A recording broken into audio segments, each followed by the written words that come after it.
Começa agora no seu rádio Papo de Esporte. Quarta-feira, último dia de março de 2021. Vamos juntos com as principais notícias, então, no mundo do esporte.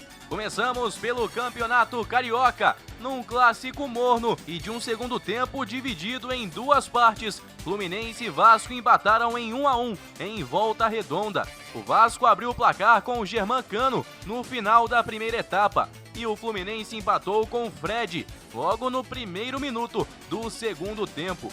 Com isso, a tabela não muda muito e Fluminense e Vasco permanecerão fora do G4 ao final desta rodada.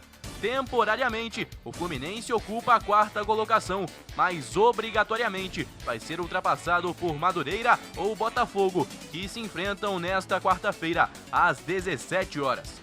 O outro grande a entrar em campo é o Flamengo, que joga contra o Bangu, às 9 da noite, em Volta Redonda. O Flamengo é o líder com 13 pontos e o Botafogo ocupa a sexta colocação, com 9. Falando mais um pouco então sobre Flamengo e Bangu, porque hoje é a estreia do grupo principal e também de Rogério Ceni na temporada de 2021. A expectativa é de que Ceni coloque em campo o time base da reta final do Campeonato Brasileiro.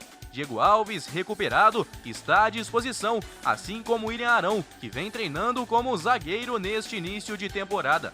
Da equipe considerada ideal, apenas Gabigol já estreou na temporada, no empate em 1-1 com o Boa Vista no último domingo, mas apresentou pouco ritmo de jogo por estar ainda voltando de férias. O Flamengo tem hoje os desfalques de Rodrigo Caio, que ainda passa por transição, Pedro, Mateuzinho e Thiago Maia, que estão no departamento médico.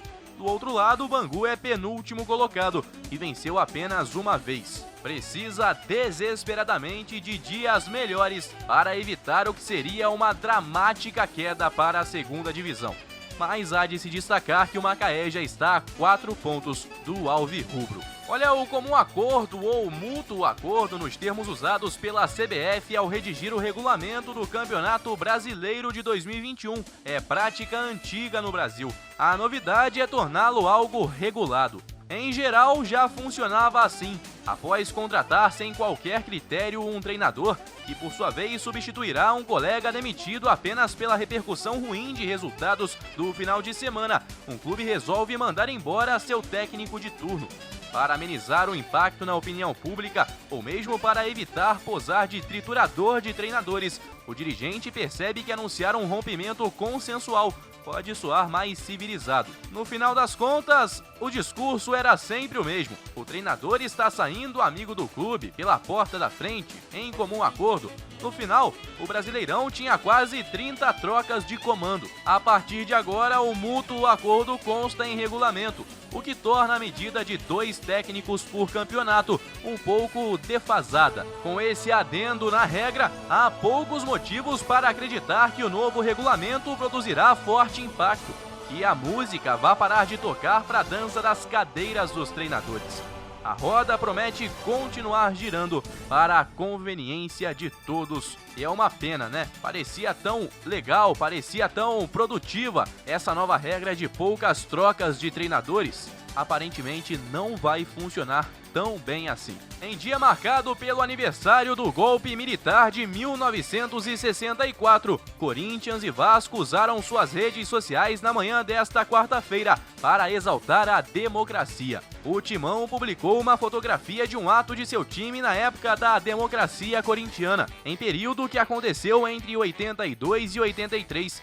Os jogadores entraram em campo com uma faixa com os dizeres ganhar ou perder, mas sempre com democracia. O clube escreveu ainda que nossa história é a nossa opinião. O Vasco usou um trecho da música O Bêbado e a Equilibrista, do compositor Aldir Blanc, que era torcedor fanático do Vasco e morreu em 2020, vítima da Covid-19. O texto diz, abre aspas, jamais esquecer que as lindas linhas do que escreveu o saudoso poeta vascaíno Aldir Blanc não sejam mais urgentes. mas só lembranças que nos recordem que a democracia deve ser sempre a nossa verdade e nunca mais uma esperança equilibrista. Fecha aspas. Os militares se mantiveram no poder por 21 anos após o golpe e o regime teve como ponto mais duro o AI-5, com censura à imprensa e perseguição a políticos e artistas, e os clubes se manifestam então contrários à ditadura e favoráveis à democracia, que deve sempre prevalecer com liberdade para todos. E eu me despeço falando sobre o Palmeiras. Com mais uma temporada de preocupação financeira, o Verdão não descarta negociar um dos seus destaques da temporada passada. Atualmente, a janela de transferências na Europa está fechada, mas o assunto é tratado até como provável de ser concretizado nos próximos meses. O meia Gabriel Menino, titular durante grande parte da temporada e convocado por Tite para a seleção brasileira, é um nome que tem recebido atenção de clubes do exterior. Além do Chelsea, conforme publicado pelo The Sun da Inglaterra, equipes como os também ingleses Arsenal e Tottenham e o espanhol Atlético de Madrid buscaram informações sobre o atleta. Até o momento, porém, não há uma oferta ou qualquer negociação oficial em andamento. As jovens promessas aí do Verdão, que já ganharam inclusive Libertadores e Copa do Brasil, para equilibrar as finanças nesse ano de 2021. Amanhã eu volto com muito mais aqui no nosso Papo de Esporte. Forte abraço, Guilherme Faria, para a Rádio Conselheiro FM, em todas as plataformas.